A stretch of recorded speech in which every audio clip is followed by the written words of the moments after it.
It wasn't the SUV on my lawn that set me off.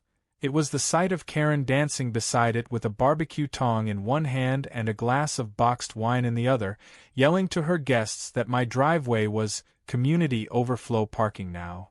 Her adult son Brad had just finished double parking his massive lifted truck behind her vehicle, completely sealing in my sedan, as if my home were a loading dock. I stood there, holding a binder of documents for a city planning meeting I was already late for, and watched as Brad popped open a beer, laughed, and slapped a "reserved for VIP" sticker on the hood of my car. My hands clenched so tight I nearly crumpled the entire folder. This wasn't the first time they'd pulled something like this, but it would definitely be the last. 2 months earlier, I had moved into this suburban community with the hope of quiet evenings and well-mowed lawns. Instead, I got Karen, the self-declared HOA queen, whose sense of entitlement was matched only by her son's complete disregard for boundaries. Brad didn't live with her officially, but he treated her front lawn, and mine, as his personal truck stop. Their behavior ranged from mildly obnoxious to downright aggressive.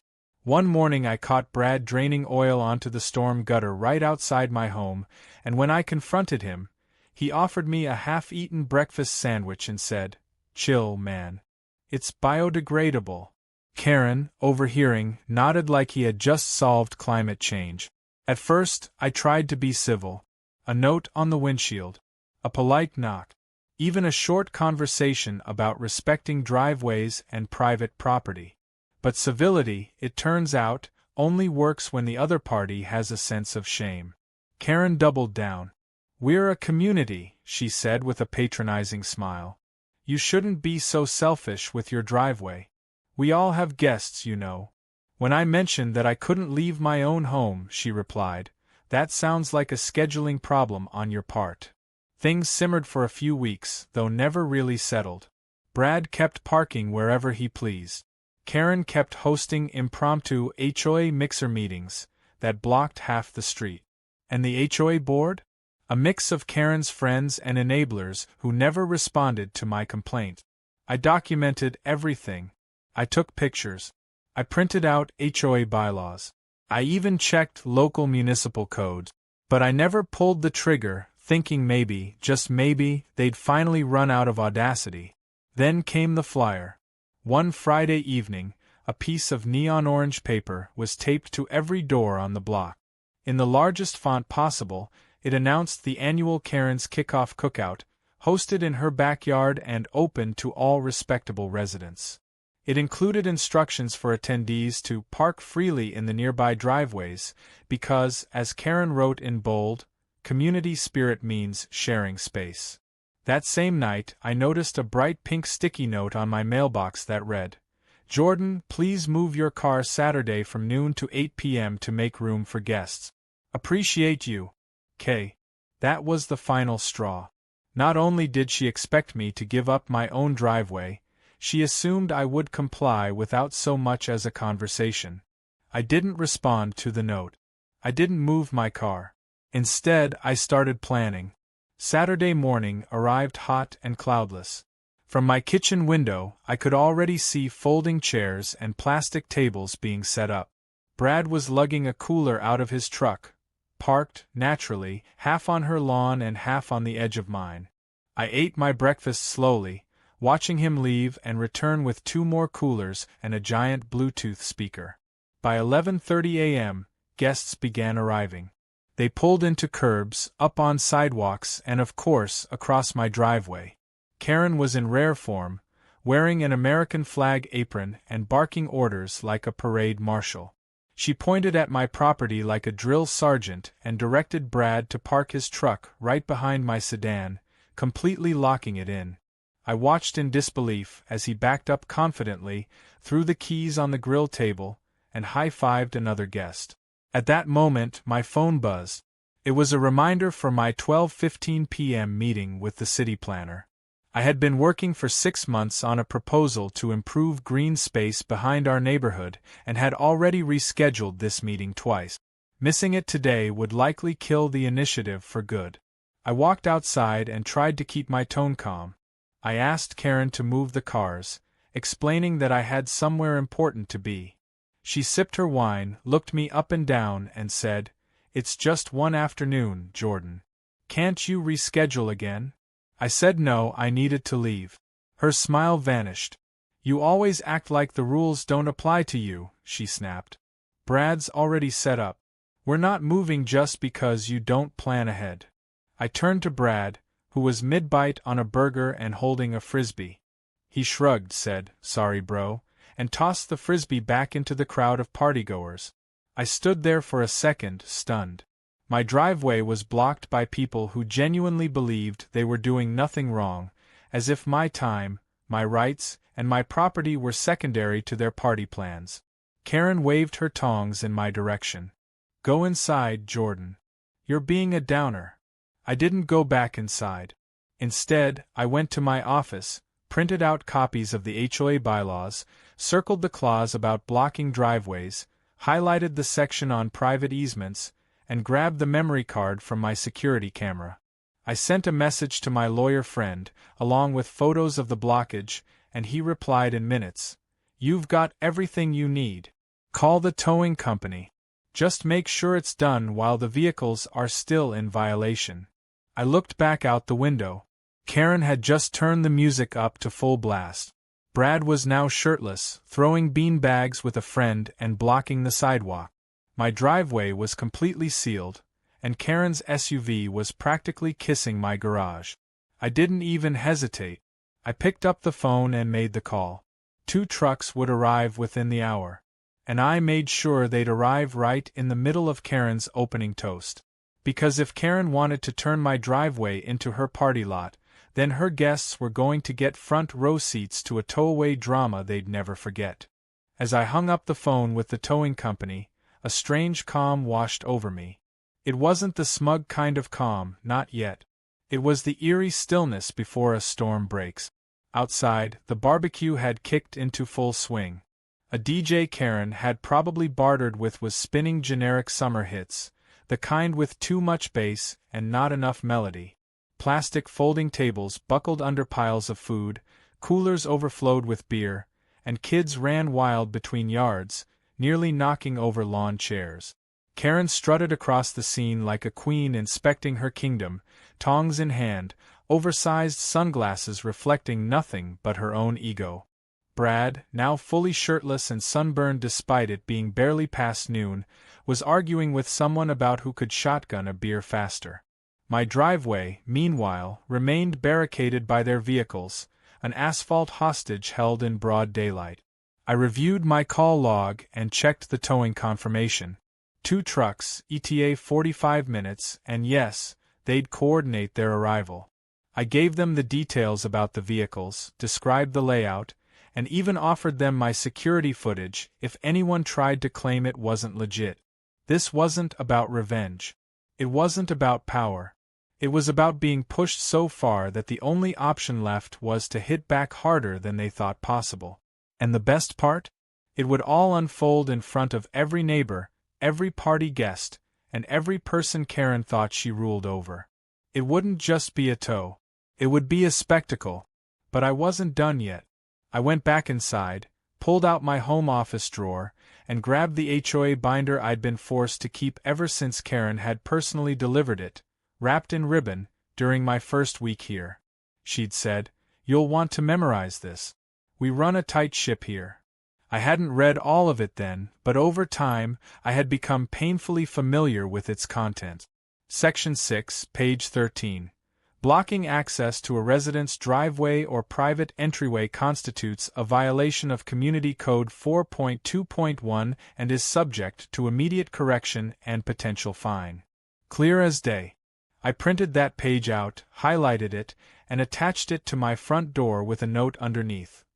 Notice of violation documented and enforced. Just a little appetizer for what was coming next. The city planner texted again, asking if we could meet later in the day. He knew something must be up. I replied with a vague but honest message, running into some driveway drama. "We'll update shortly." He sent back a laughing emoji and said to keep him posted. At least someone was getting entertainment from this mess.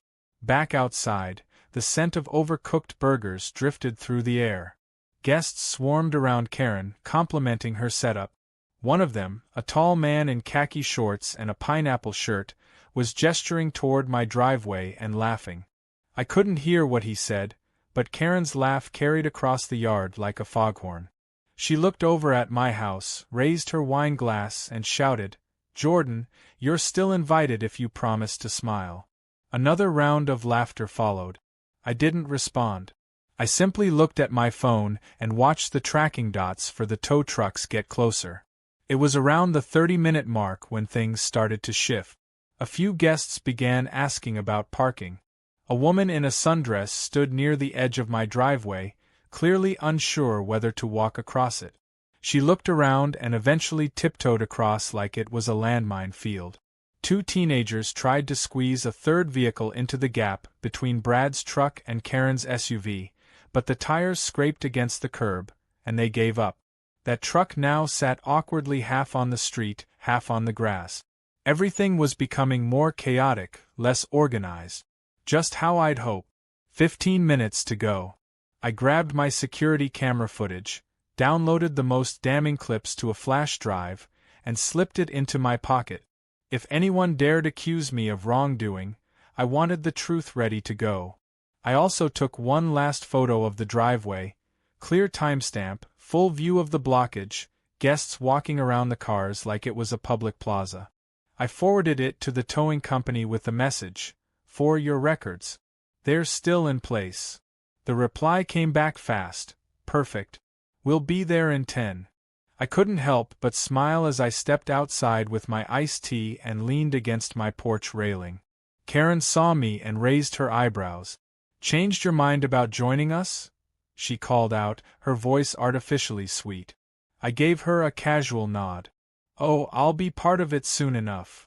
She tilted her head, confused, then shrugged and turned away. Brad was now dancing like an idiot to some bass-heavy remix, sunglasses slipping down his nose as he double-fisted a burger and a beer. And then I heard it, the low rumble of diesel engines approaching from the corner. Two flatbed tow trucks turned onto the street in synchronized motion, like a convoy sent from heaven. They slowed in front of my house, hazard lights blinking. The music didn't stop right away. The party didn't notice at first. But I did. And the moment one of the drivers stepped out and grabbed a tow hook from the side panel, the air shifted.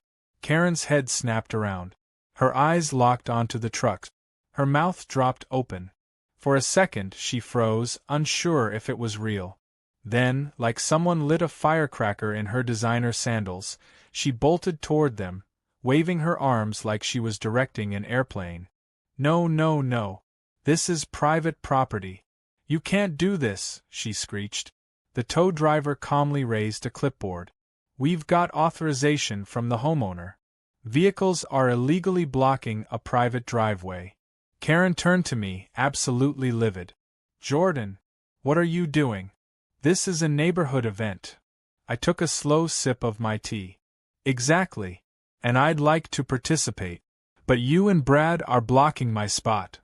Brad stumbled over, clearly buzzed, and tried to pull open his truck door, but the driver was already securing the front tires.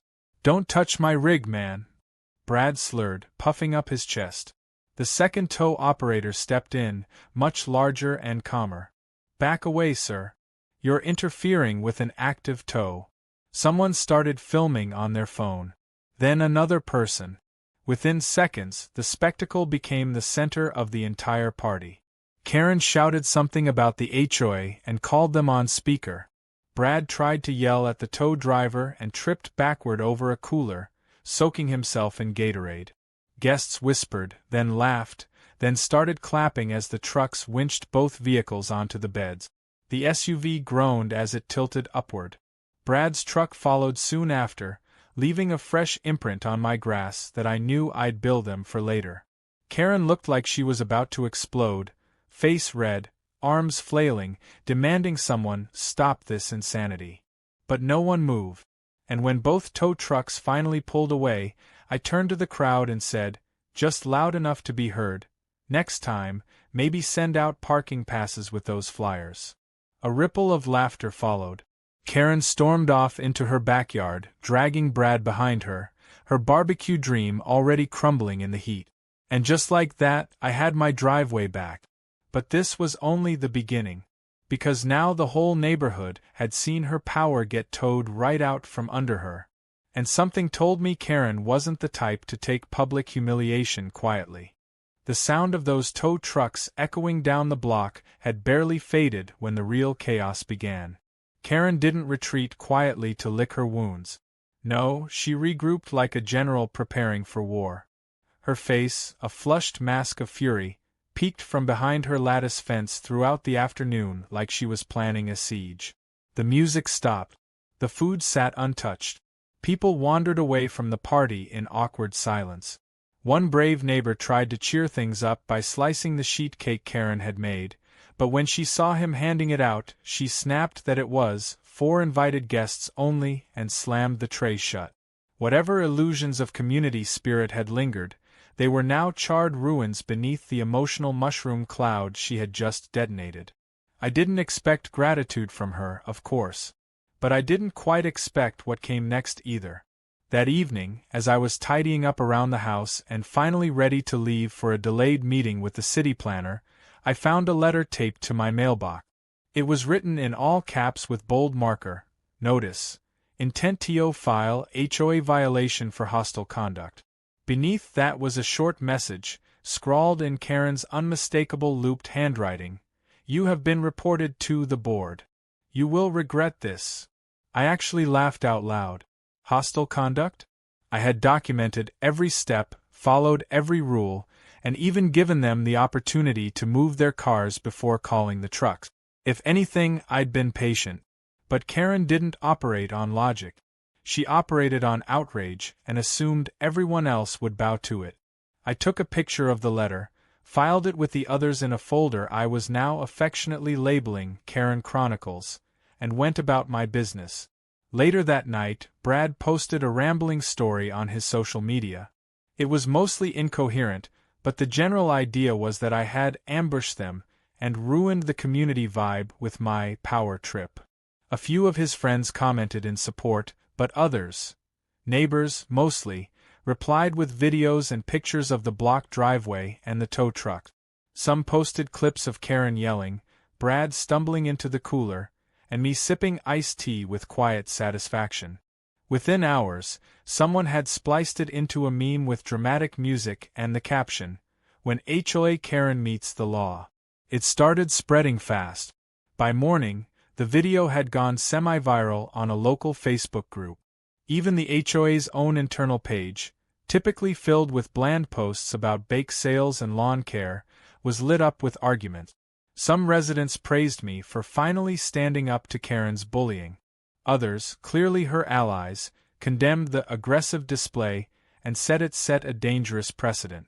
But the most surprising twist came when someone anonymously posted the HOA's bylaws and pointed out the very section I had used to justify the towing. It included screenshots, timestamps, and a link to municipal code. The post exploded with comments. Turns out, I wasn't the only one Karen had crossed. A retired couple on the other side of the block shared that she had fined them for putting up a wind chime. Another woman posted that Karen had once told her visiting parents to park at the grocery store because they didn't look like they belonged. Stories poured in, each one more absurd than the last. The tide was turning. Karen, of course, didn't go down without swinging wildly. She called an emergency HOA meeting that week and insisted it be held in person at the clubhouse. Her goal, as outlined in the agenda she slipped into everyone's mailbox, was to address the recent surge in disruptive, unneighborly behavior and reaffirm community standards.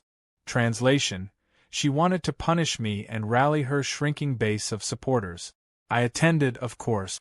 I dressed casually, showed up early, and brought printed copies of all my documentation, including photos, bylaws, time-stamped video stills, and a legal note from my lawyer clarifying my rights. The room filled quickly. What had once been sleepy HOA meetings with 6 or 7 board retirees suddenly felt like a courtroom drama. Even the city planner I had finally met with earlier that week showed up, out of curiosity and, I suspect, amusement. Karen stormed into the meeting like a woman possessed. She had printed handouts of her own, filled with screenshots of Brad's truck being towed and blurry images of me that looked like they were pulled from a soap opera.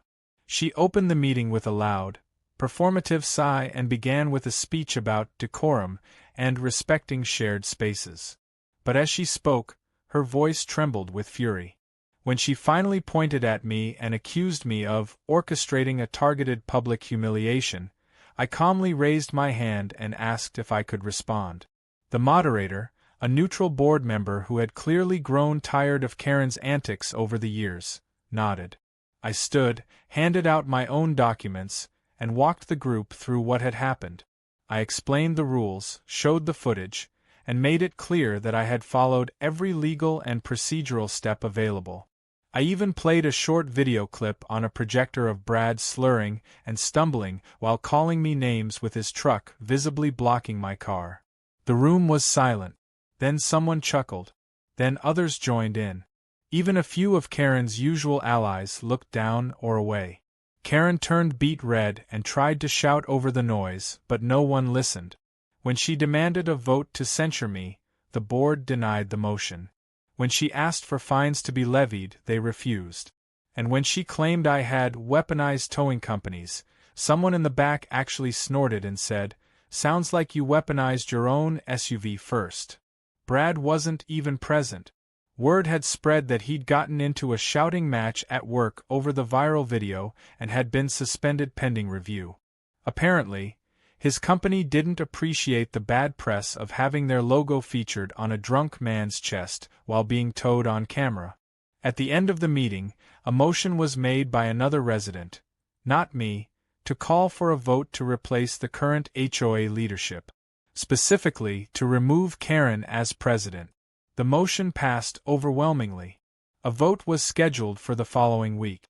Karen's face, once smug and commanding, now sagged with the weight of reality. Her reign was coming to an end. As the meeting adjourned, neighbors came up to me, shook my hand, and quietly thanked me. Some offered cookies.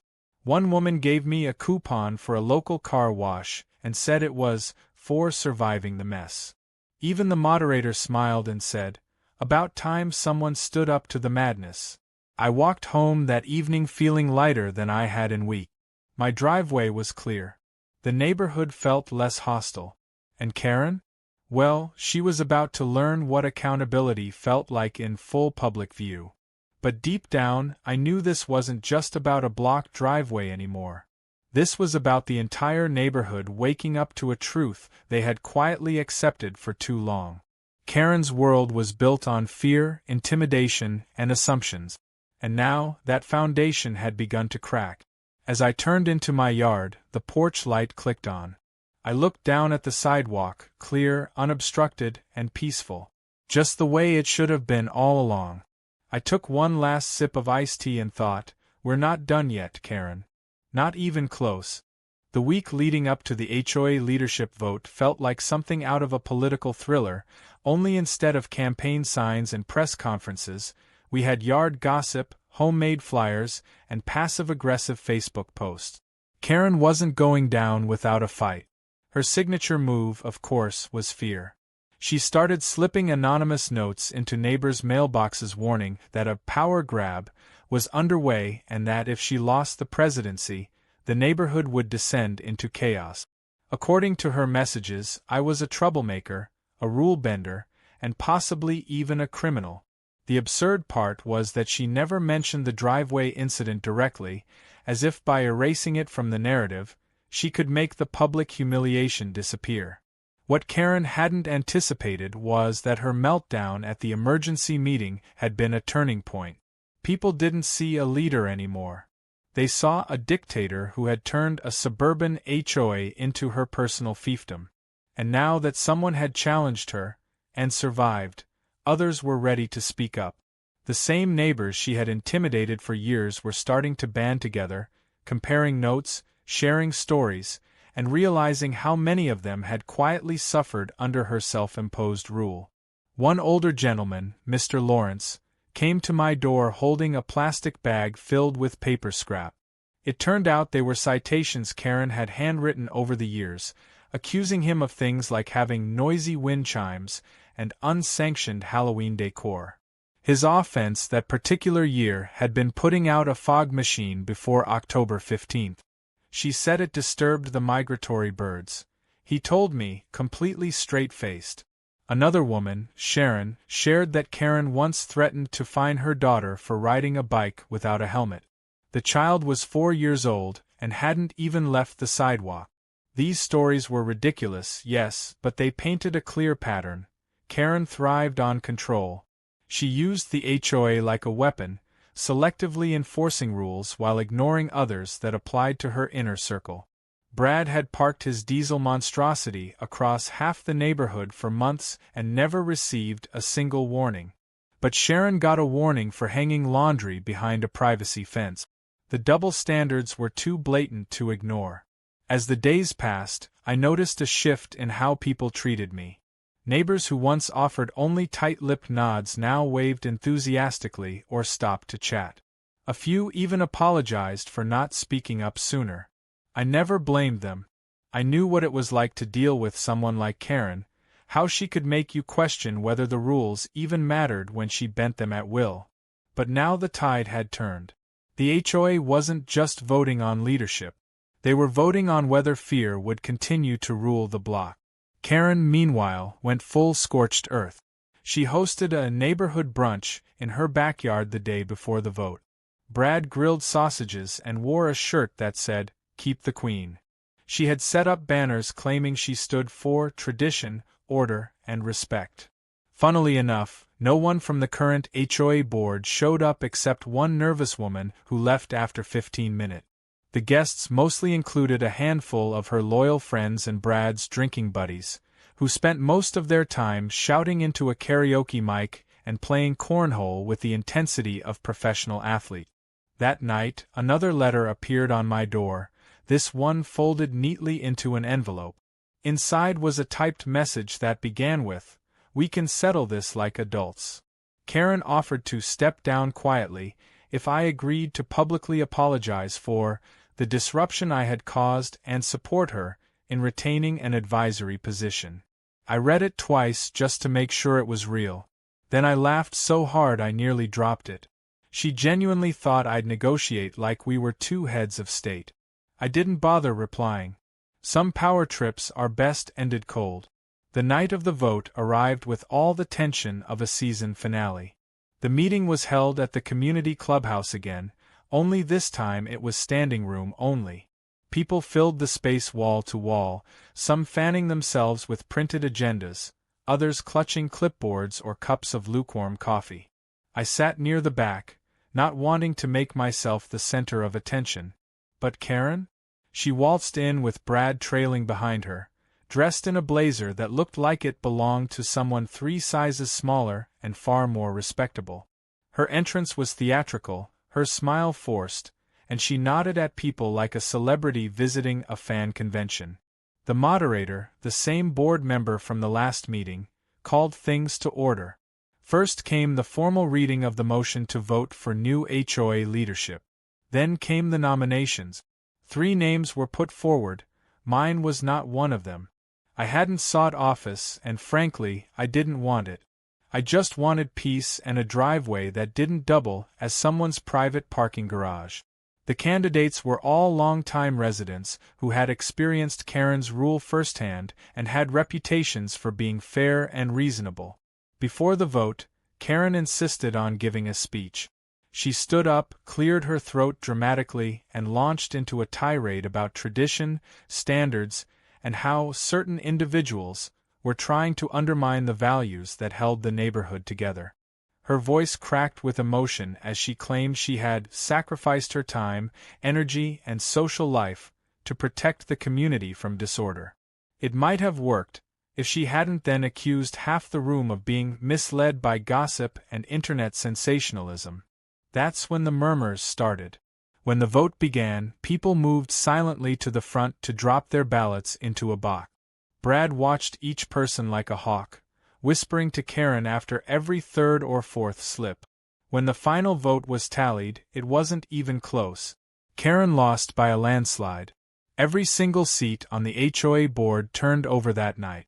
There were no speeches, no fireworks, just the cold, undeniable sound of reality slamming into Karen's world like a wrecking ball. She stood frozen, lips pursed, eyes scanning the room like she couldn't believe what had happened. Brad muttered something about the vote being rigged and threatened to call a lawyer, which prompted more than a few eye rolls. Karen tried to maintain composure, claiming she would be reviewing the bylaws for procedural violations, but everyone knew it was over. The board thanked her for her service and promptly asked for her key to the clubhouse. Outside, people gathered in little clusters, talking and laughing. For the first time in a long while, it felt like a neighborhood again. No one looked over their shoulder. No one flinched at the sound of a car pulling up.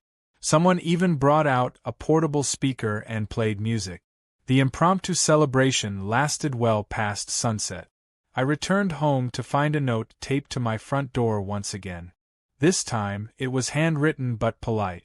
It was from one of the newly elected board members, inviting me to speak at the next HOA meeting about community fairness and neighborhood right. They called it refreshing to see someone stand firm with facts and integrity. I smiled and set the note down beside the others. Karen's threats, her citations, her ridiculous offers. The contrast was satisfying. The days following Karen's fall from her self-proclaimed throne were almost too peaceful. For the first time in what felt like forever, I could walk down the block without catching a death glare from behind oversized sunglasses. Brad's truck didn't appear on my lawn or anywhere near it. He had taken to parking on the other end of the neighborhood, and word had it he was couch surfing at a friend's house after a particularly ugly fight with Karen. Something about the HOA vote exposing him at work had snowballed, and now even his employer was considering disciplinary action for the attention his viral video brought. Ironically, the very internet fame he sought while dancing shirtless at that barbecue had turned on him like a poorly trained dog. Karen, meanwhile, was strangely quiet. No notes, no flyers, no dramatic speeches in front of her hedges. Her house, once the epicenter of HOA activity, had become a shuttered relic. Even the garish garden gnome collection she had placed strategically to discourage kids from cutting across her lawn had disappeared. The neighborhood noticed. People exchanged glances, wondering what came next. It was like spotting a dormant volcano and waiting for the inevitable smoke. 1 week later, the new HOA board hosted a town hall-style meeting, inviting residents to voice their concerns, share ideas, and finally feel heard. It was refreshing. No condescending lectures, no threats of fines for flower pots, and definitely no rants about patriotic color schemes. I wasn't planning to speak, but when the new president asked if anyone wanted to share an experience of how the HOA could better serve the community, a few neighbors nudged me. I stood up, hesitated for a second, and told the story, not about revenge or towing, but about how easy it was to let one person's sense of authority go unchecked when everyone stayed quiet. I talked about the block driveway, sure, but more importantly, I explained how long it had taken for me to stop giving Karen the benefit of the doubt. I ended with a simple point: neighborhoods aren't built on power, they're built on respect. When I sat back down, there was a short silence. Then applause. Not dramatic or exaggerated, just enough to show it had landed. The board thanked me, and one member even said, "We'll make sure no one's driveway ever becomes public parking again." Everyone laughed, but there was truth in the promise. You could feel it.